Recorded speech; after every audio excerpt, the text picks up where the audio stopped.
Picture a hospital tent somewhere in Sicily. The year is 1943. The war in North Africa has just been won, and the Allied campaign on the island of Sicily is pressing forward. Soldiers are recovering from battle, some with broken bones, some with shrapnel wounds, some barely holding on to life. And into this tent walks one of the most powerful American generals in the entire theater of war, George S. Patton. He moves between the cots, stopping to say a word to this man, offering a gesture of encouragement to that one. And then he reaches a soldier who has no visible physical injury, no bandages, no cast, no wound. The soldier is trembling, he is shaking, weeping, unable to compose himself. And Patton, instead of offering a quiet word or moving on, grabs the man by the collar and slaps him across the face. The story leaked, the press got hold of it, and suddenly one of the most valuable military commanders the United States had in the entire Second World War was on the edge of having his career destroyed. The question everyone asked, the reporters, the politicians, and the public, was simple. The answer to that question tells you everything about what it really means to lead in wartime. To understand why Eisenhower did what he did, why he kept Patton in command, why he shielded him from the worst consequences of his own behavior, why he continued to deploy him in the most critical moments of the war, you have to understand both men. Not just their ranks, not just their battle records, but who they actually were. Start with Dwight D Eisenhower. Eisenhower was born in 1890 in Denison, Texas, and grew up in Abilene, Kansas. His family was deeply religious, modest in means, and they raised him with a strong sense of duty and humility. He was one of 7 boys, and from an early age he learned what it meant to manage relationships, to hold his temper, to listen before he spoke. These were not qualities drilled into him at West Point or taught in military manuals. They were the natural result of growing up in a household where compromise and patience were survival skills. At West Point, Eisenhower was not a particularly exceptional cadet in the academic sense. He was bright, certainly, but his record was unremarkable compared to some of his peers. What set him apart, then and throughout his career, was something harder to measure. He had an instinct for reading people. He understood, sometimes almost intuitively, what motivated a person, what frightened them, what made them effective, and what made them dangerous. He was the kind of man who could walk into a room full of strong personalities and somehow leave it with everyone feeling heard. This made him, paradoxically, an extraordinary manager of difficult people. His early career was not defined by battlefield heroism. He spent the First World War in the United States training tank crews, a fact that frustrated him enormously and that he later described as one of the greatest disappointments of his life. He missed combat entirely. He watched the war from a distance, and that experience shaped him in ways that are easy to overlook. It gave him a certain awareness of his own limitations in the field, and it pushed him towards something different, toward administration, strategy, and the architecture of large military operations. He worked under General John Pershing, then under General Fox Connor in Panama, then under General Douglas MacArthur in the Philippines.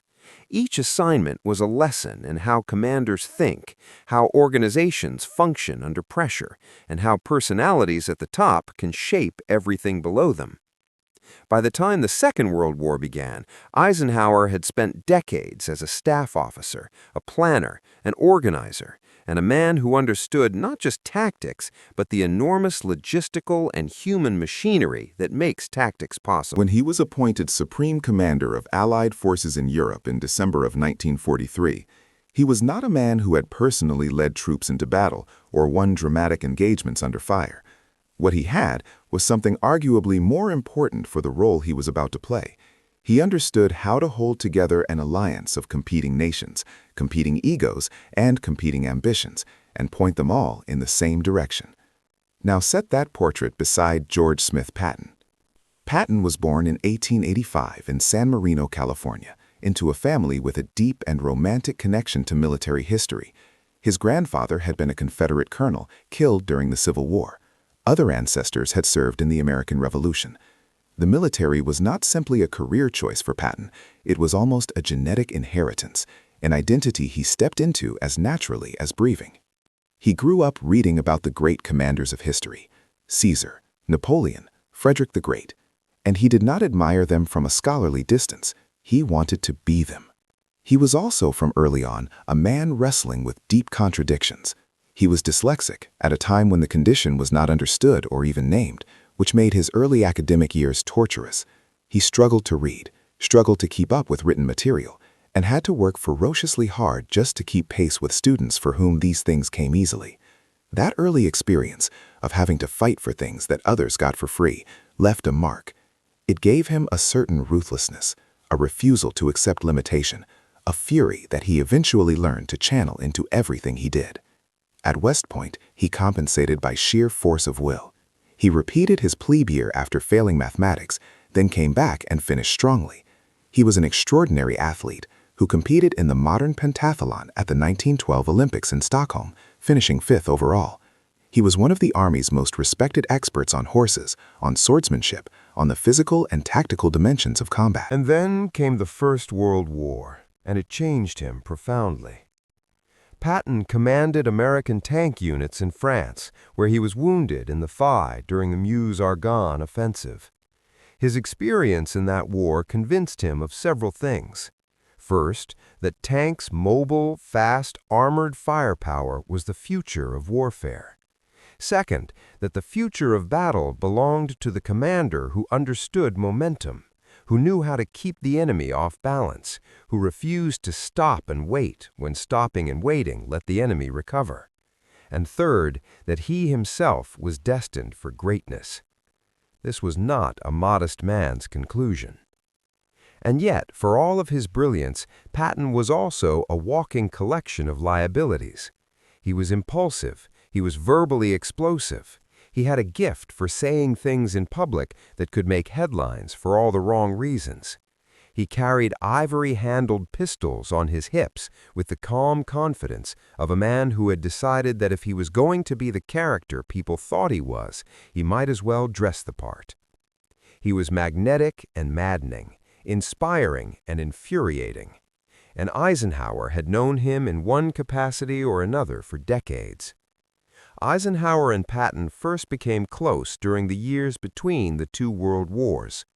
It was a strange, quiet period for the American military, a time of budget cuts, reduced ranks, slow promotions, and a general national sentiment that the horror of the First World War should never be repeated.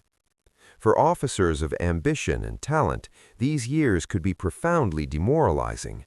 But it was during this time that the two men found in each other a genuine intellectual companionship. They shared a fascination with armor, with mechanized warfare, with the ideas that would eventually revolutionize military strategy. They discussed Napoleon and Grant and the mechanics of breakthrough and exploitation. They published articles, they debated concepts, they pushed back against an institutional culture that was often resistant to new thinking. The relationship, then, was not simply that of a commander and a useful subordinate. It was something more complicated and more personal. They had argued together, agreed together, been frustrated together. There was between them a shared vocabulary of strategic thought that made communication fast and efficient. Something refreshing in a man who made no pretense at all. This personal dimension is easy to underestimate when looking at the Eisenhower-Patton relationship purely through the lens of military utility. The decisions Eisenhower made about Patton were not cold calculations alone. They were shaped by years of personal history, by respect earned through long professional association, and by a genuine belief, tested and refined over time, that Patton was, when the circumstances were right, genuinely irreplaceable.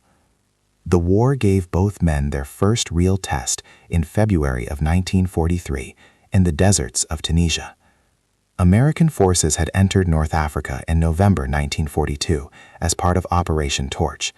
The results were mixed at best. The troops were green, the logistics were strained, and coordination between commands was complicated by a tangle of egos, competing priorities, and institutional friction. Then came Kasserine Pass. In February 1943, the German Afrika Korps under Erwin Rommel struck the American Second Corps with a force that exposed every weakness in the American position. Units broke, equipment was abandoned, men fled in disorder. It was the worst performance American forces would have in the entire war. Into this crisis came Patton. He was given command of the Second Corps on March 6, 1943. Arriving in Tunisia with the air of a man who considered the existing situation an affront to his personal standards, he immediately set about transforming the Corps. He was brutal in his requirements. Every soldier, regardless of rank or role, was to be properly uniformed at all times, helmets worn correctly, ties straight. He fined officers for infractions and dressed down enlisted men in language that left no ambiguity about his displeasure. The men hated it, and then they started fighting differently. Within weeks, the Second Corps was a changed organization. Discipline was not just a cosmetic improvement, it was Patton's way of sending a message about what was expected, about the standards between a soldier and his life, about the relationship between order and survival. At El Ghoutar in late March, the Second Corps engaged the German 10th Panzer Division and performed as American forces had not performed before in this theater. It was proof that American soldiers could hold their own against a German armored attack. Eisenhower watched all of this carefully, and he drew a conclusion that would shape his decisions for the rest of the war. Patton worked, not in the way a machine works, reliably and predictably. Patton worked the way a controlled fire works, dangerous, difficult to manage, capable of burning the wrong things at the wrong moment, but producing heat that nothing else could match. And in warfare, there were moments when what you needed above all else was heat. The Sicily campaign of the summer of 1943 was Patton at his most brilliant and his most dangerous. Operation Husky began on July 10, 1943. Patton commanded the American 7th Army. On the original plan, he was essentially in a supporting role, protecting the flank while Montgomery's British 8th Army drove north toward Messina. Patton found this arrangement professionally insulting and strategically misguided. So he acted. When the opportunity presented itself, he pushed his forces west and north with a speed and aggression that caught everyone off guard. He captured Palermo on July 22nd. Then came the race to Messina, one of the most remarkable episodes of the entire war. Patton drove his army across rugged Sicilian terrain at a pace that was, by any conventional military standard, reckless. And on August 17, 1943, American troops entered Messina hours before Montgomery's forces arrived. Patton had won the race, but the victory was shadowed. Twice during the Sicilian campaign, Patton had visited field hospitals and encountered soldiers suffering not from physical wounds, but from what was then called battle fatigue, a condition we now understand as combat-related psychological trauma. To Patton, in the framework of his time and his own psychology, a soldier who was not bleeding but could not continue fighting was simply a coward. The first incident occurred at the 15th Evacuation Hospital on August 3rd. A soldier named Private Charles Cool was sitting in the hospital, trembling, unable to speak coherently. He had no obvious battle wounds, though what Patton did not know or chose not to see was that Cool was running a fever of over 102 degrees. He was physically ill as well as psychologically broken. Patton slapped him, called him a coward, and ordered him back to the front. The second incident, 12 days later at the 93rd Evacuation Hospital, was worse. Private Paul Bennett was weeping uncontrollably. He had been at the front for years and had reached a breaking point entirely understandable by any modern psychological assessment.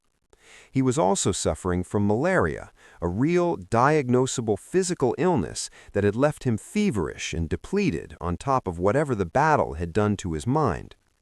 Patton slapped him twice, drew his pistol, waved it in the man's face, and had to be physically restrained by the attending physician. Reporters were present. The story circulated. Eventually, through a combination of soldiers' letters home and the work of journalist Drew Pearson, the incidents became public in November 1943. The reaction was explosive. Members of Congress called for Patton's dismissal. The men who had been slapped became, at least in the public narrative, symbols of every soldier who had given everything he had and been treated as worthless. And Eisenhower had a decision to make. It is worth sitting with that moment for a while, because it was not, as it might seem from a distance, a simple calculation. Eisenhower had already privately reprimanded Patton in the strongest terms before the story went public. The letter he wrote to Patton after learning of the incidents is one of the most revealing documents in the history of their relationship. It was direct, it was honest, it was clearly written by a man who was genuinely angry, not just about the professional risk, but about the behavior itself. Eisenhower told Patton that the behavior was inexcusable. He made clear he was aware of no excuse for such conduct. But he also made the judgment, and he knew history would evaluate it, that Patton's military value at that particular moment in the war was too great to sacrifice. The formal response, Patton was required to apologize personally to the men he had slapped, to the medical staff who had witnessed the incidents, and to all the officers and enlisted men of the 7th Army. He was grounded. He was kept from significant command for nearly a year, sidelined while the planning for D-Day went on around him. But he was not fired. The critics who demanded Patton's dismissal were not wrong to be outraged. Striking a soldier under your command is, by any reasonable military or ethical standard, an indefensible act. Patton had abused his power. He had harmed men who were already suffering. The case against keeping him was straightforward and morally coherent. Eisenhower understood all of this. He did not excuse the behavior. He did not minimize it. But he made a distinction, one that is easier to critique in peacetime than it was to make in the middle of a global war, between personal conduct and professional irreplaceability. The question Eisenhower was actually answering was not, should Patton be punished? He had no doubt about that. The question was, what is the right punishment given the circumstances? By the fall of 1943, Eisenhower had already begun thinking about what the coming campaign required. The decisive blow that would end the war was going to have to come in France. When the invasion of Normandy came, Allied forces would need to land on a heavily defended coastline, establish a beachhead under fire, break through the German Atlantic Wall, and then exploit the breakout before the Germans could mass their forces in a decisive counterattack. The exploitation phase was crucial. The moment of breakthrough, when a defensive line cracks and the enemy is suddenly fluid and disorganized, is also the moment of maximum opportunity. If you can move fast enough, aggressively enough, you can turn a tactical breakthrough into a strategic collapse. Who did that better than anyone else in the Allied order of battle? There was no serious answer to that question other than Patton. While Patton sat in England doing essentially nothing, the Allies found an ingenious way to make his very notoriety work for them.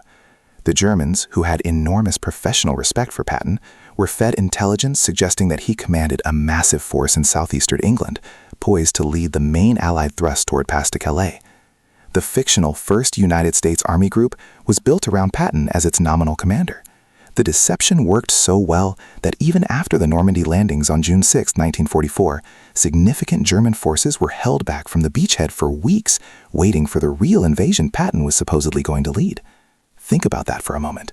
Patton, while sitting in England doing essentially nothing, contributed to the success of D-Day simply by being who he was.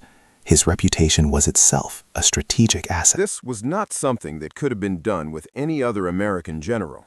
When the call finally came, Patton answered it with everything he had. Operation Cobra, the American breakout from the Normandy beachhead, began in late July 1944. Patton's Third Army, activated on August 1, 1944, was the instrument of exploitation. What followed was perhaps the most dramatic display of mobile warfare by American forces in the entire conflict. Patton's armor poured through the gap at Avranches, turned west into Brittany, then pivoted east and south in a movement of stunning speed and scope. The Third Army moved so fast that its supply line struggled to keep pace. German forces in France found themselves in a catastrophic situation. The Falaise Pocket, the encirclement of a large portion of German Army Group B in France, was the result. By late August, Paris was liberated. By September, the Third Army had crossed the Moselle and was pushing toward Germany. In the 8 weeks between the activation of the Third Army and the liberation of Paris, Patton's forces had driven further and faster than almost any comparable force in the history of Western warfare. Eisenhower watched all of it with a particular kind of professional satisfaction he rarely expressed publicly. He could see with perfect clarity the validation of every difficult decision he had made about Patton, every moment of political cover extended, every apology demanded and received, every congressional inquiry deflected. The year of enforced waiting had not diminished Patton. It had left him hungry. And hungry Patton, given open terrain and a disorganized enemy, was exactly what the campaign required. December 16, 1944, the Ardennes Forest. German forces under Field Marshal Gerd von Rundstedt launched what became the largest German offensive on the Western Front since 1940. 3 German armies struck through the thinly held American lines, driving west toward the Meuse River with the objective of capturing Antwerp and splitting the Allied front in two. The Americans were caught off guard. The key German penetration was driving toward the town of Bastogne, a critical road junction whose loss would open the way west for German armored columns. American paratroopers of the 101st Airborne Division were surrounded in and around Bastogne, holding on with a stubbornness that would become legendary. Eisenhower called a conference at Verdun on December 19th. His commanders gathered in a cold, dimly lit room to face the reality of what had happened. The mood was grim. Patton was not grim. He walked into that room with a plan already formed. Before the conference had even begun, he had been on the phone with his staff, issuing contingency orders, preparing for the possibility that he would be asked to do exactly what he was about to propose. When Eisenhower turned to him and asked how long it would take to turn the Third Army north and attack toward Bastogne, Patton looked across the room and said he could attack in 48 hours. There was an audible reaction in the room.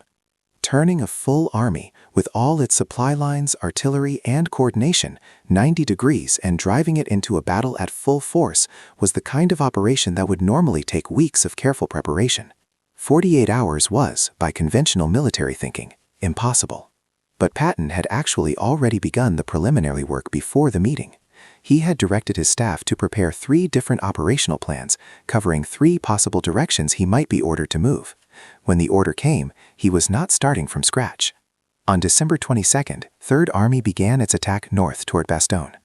On December 26th, 6 days after the Verdun Conference, lead elements of the 4th Armored Division broke through the German encirclement and reached the town.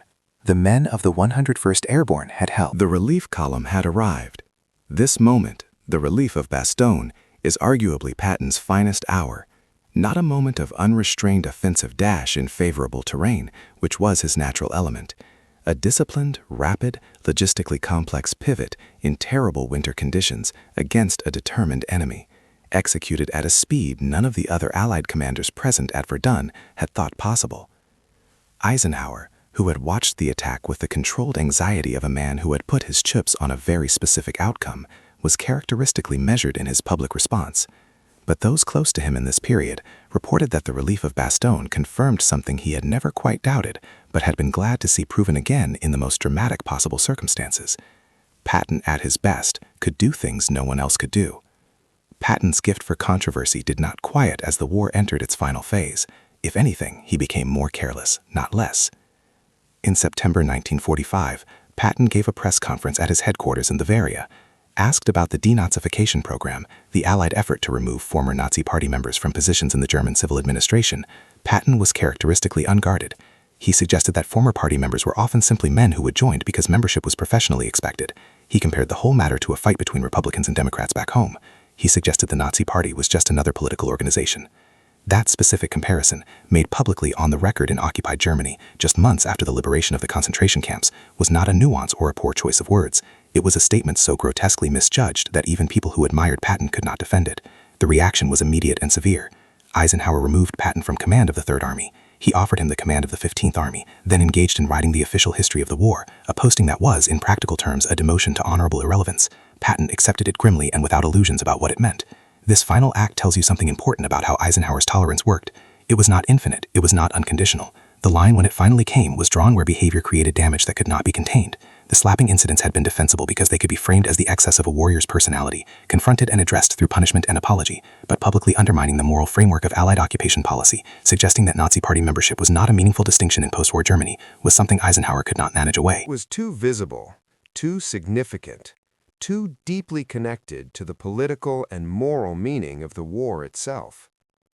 Patton, relieved of meaningful command, never got the chance to see what came next. On December 9, 1945, he was injured in a traffic accident near Mannheim, Germany. A truck collided with the car he was riding in. He suffered a broken neck. He was paralyzed from the neck down. He died on December 21, 1945, 12 days after the accident. He was 60 years old. There is a question that runs beneath all of this history, harder to answer than the tactical and strategic ones. What did Eisenhower actually see when he looked at Patton? Reading Eisenhower's private correspondence and his later memoir, Crusade in Europe, you find something quite careful and quite honest. He never minimized Patton's flaws. He never made the case that the controversies didn't matter.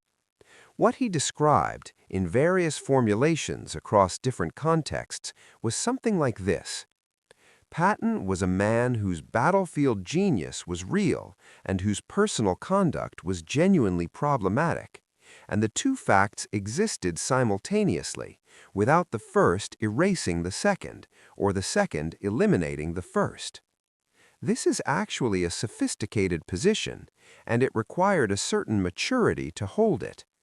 Most of us are more comfortable with coherent characters who are either admirable or contemptible, whose qualities point in the same direction. Patton refused that coherence. He was by turns inspiring and appalling, brilliant and reckless, perceptive and self-deceived.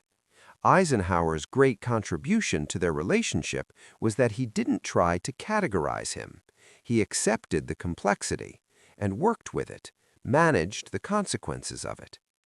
He also understood something about Patton's psychology that is worth dwelling on. Patton's aggression, his relentlessness, his refusal to accept limitations, his fury at anything that slowed him down, was not simply a personality quirk. It was, in some deep sense, the source of his effectiveness. The same quality that made him slap a feverish, malaria-stricken soldier in a hospital tent was the quality that made him pivot an entire army within 48 hours and drive it north through a winter storm to relieve Bastogne. You cannot separate these things neatly. This is not an argument for tolerating abuse. It is an observation about the strange, sometimes terrible coherence of a certain kind of extreme personality. Patton's fire burned in all directions. You didn't get Patton without all of Patton. The genius and the cruelty shared the same root. Eisenhower understood that in a way that most of Patton's critics, working from the comfortable distance of newspaper columns and congressional offices, did not. There is a moment described by several of Eisenhower's aides in the years after the war. Someone on his staff, dealing with the latest crisis caused by something Patton had said or done, reportedly asked Eisenhower whether he ever regretted keeping him. The substance of Eisenhower's answer, as those present recalled it, was something like this: that no, he didn't regret it, because the question wasn't whether Patton was easy to manage. The question was what the war needed. And when he was honest with himself about what the war needed, the answer kept coming back to the same place. That is why Eisenhower trusted Patton, not despite the controversies, not pretending they didn't exist or didn't matter, but alongside them, holding the whole complicated, contradictory, brilliant, troubling truth of who Patton was, and making the judgment that for this war, at this moment, the truth of his genius outweighed the truth of his failures. It was not a comfortable decision. It was not a clean decision. It was not the kind of decision that looks simple or obvious from any point in history. It was simply the right one. And in the brutal arithmetic of global war, you work with the best instrument available, regardless of how uncomfortable that instrument makes you, and you do whatever it takes to keep it sharp.